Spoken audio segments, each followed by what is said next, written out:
This is Mafi Hello. from Colombia, I live Bogota. 1 year in the Philippines. Yes, Miss Colombia! Yay! Hello, Mafi! Hello! Mabuhay ka!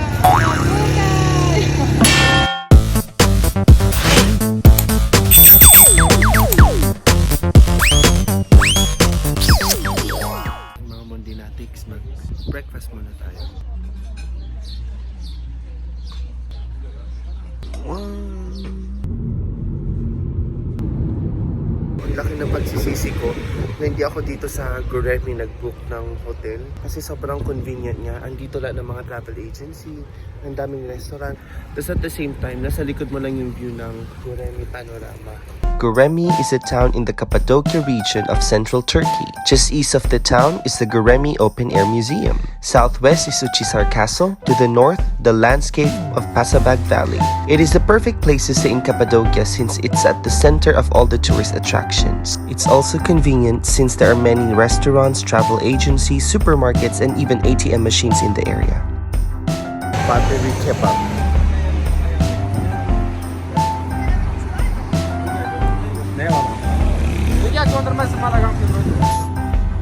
What you want?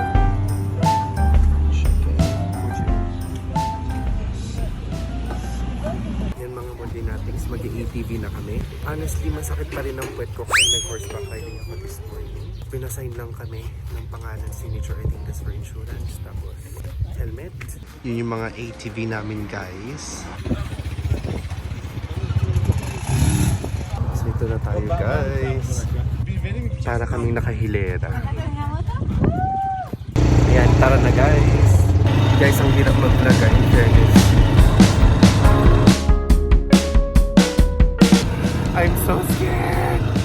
Guys, tignan niyo yung papasukin ko. That was scary, guys. Pumasok kami dyan.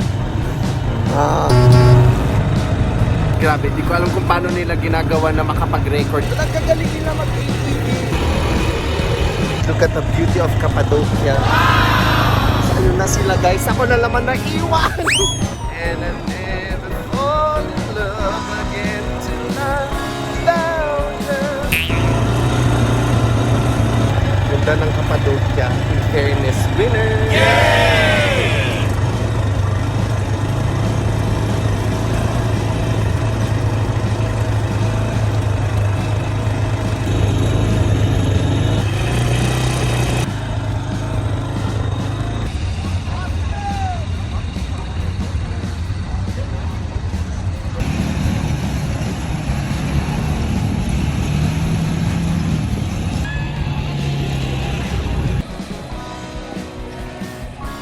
Yung mga kasama ko talagang tinotodo nila pero hindi kasi ako risk taker.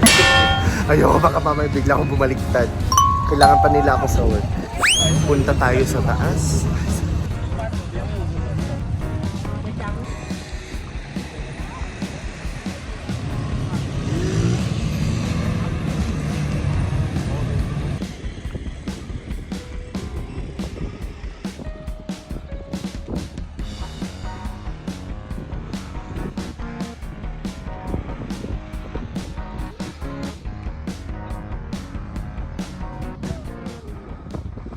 Kiliklar Vadasi is one of the smallest valleys in Cappadocia, but it is possibly one of the most interesting to explore. It was rightly given the name Sword Valley due to the pointed rock formations that stand tall and tower over you as you wander through the barren landscape. Iconic cone-topped ferry chimney can also be found throughout Sword Valley, and you can take a peek inside some of the man-made cave homes and rock-cut churches that were originally carved into the stone by the early Christians. Abandoned dovecotes or pigeon homes can also be found hollowed into the highest points of the rocks. Sa likod ko mga Mondinatics, yan yung three beauties, guys. Dito rin dumataan yung mga horses. Dito rin sila nag-hiking. Tara, bumubusin na ng driver namin.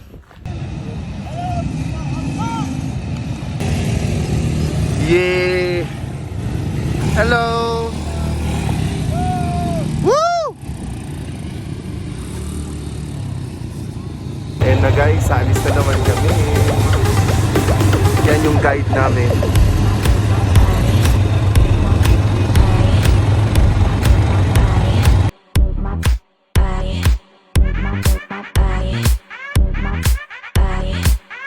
minsan nawawala-wala rin yung makina. Pakita ko lang sa inyo kung paano siya nag-work. Ito yung dalawang brake. Diyan yung para sa gas. Tapos ito, i-turn mo. Tapos kung may bata, dapat merong guide.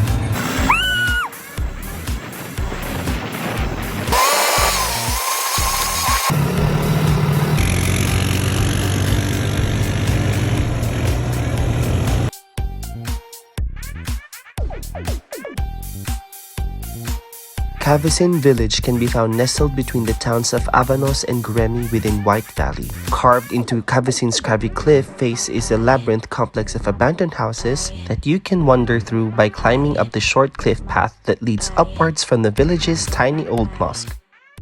This is Mafi Hello. from Colombia. I live Bogota. 1 year in the Philippines. Yes, Miss Colombia.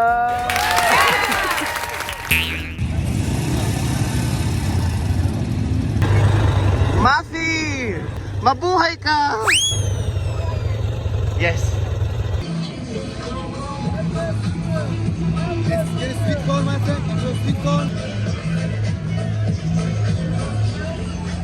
Tataray, oh. The Rose and Red Valley in Cappadocia is certainly the #1 spot for sunset, with the rock colors changing in every type of daylight. Amazing rock formations in pinkish tones as well as ancient cave churches make this valley a very popular tourist destination. Hence, with it being highly spoken of as the most beautiful sunset point. If you're into hiking, Rose Valley and Red Valley in Cappadocia has to be your #1 choice, but you can also choose to ride a horse, ATV, or a safari jeep.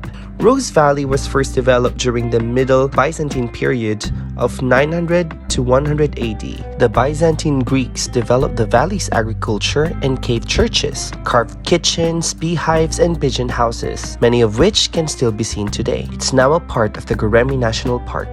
Ang ganda ng view ng Rose Valley. It's perfect kasi sunset. Grabe guys, ang ganda ng Rose Valley. Mesmerizing. Marami nagpipicture dyan sa taas dyan for the sunsets. Kasi makikita niyo yung buong panorama ng Rose Valley from here. So yun guys, tara na. Actually, nagugutom na ako. So guys, kapag gusto niyo yung kunin yung picture ng Rose Valley, mas maganda na mag-book kayo ng ATV tour, tapos sunset, para makita ninyo yung magandang colors ng Rose Valley. Okay, okay. Tapos yung sunset romantic din. So tara na guys, hinahanap na pala ako. We're going to our next destination. Woo! Woo! Hello! Woo!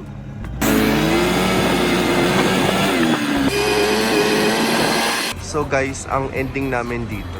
Hindi ko alam pero yung isa kasi wala masyadong tao, nakakapagtaka.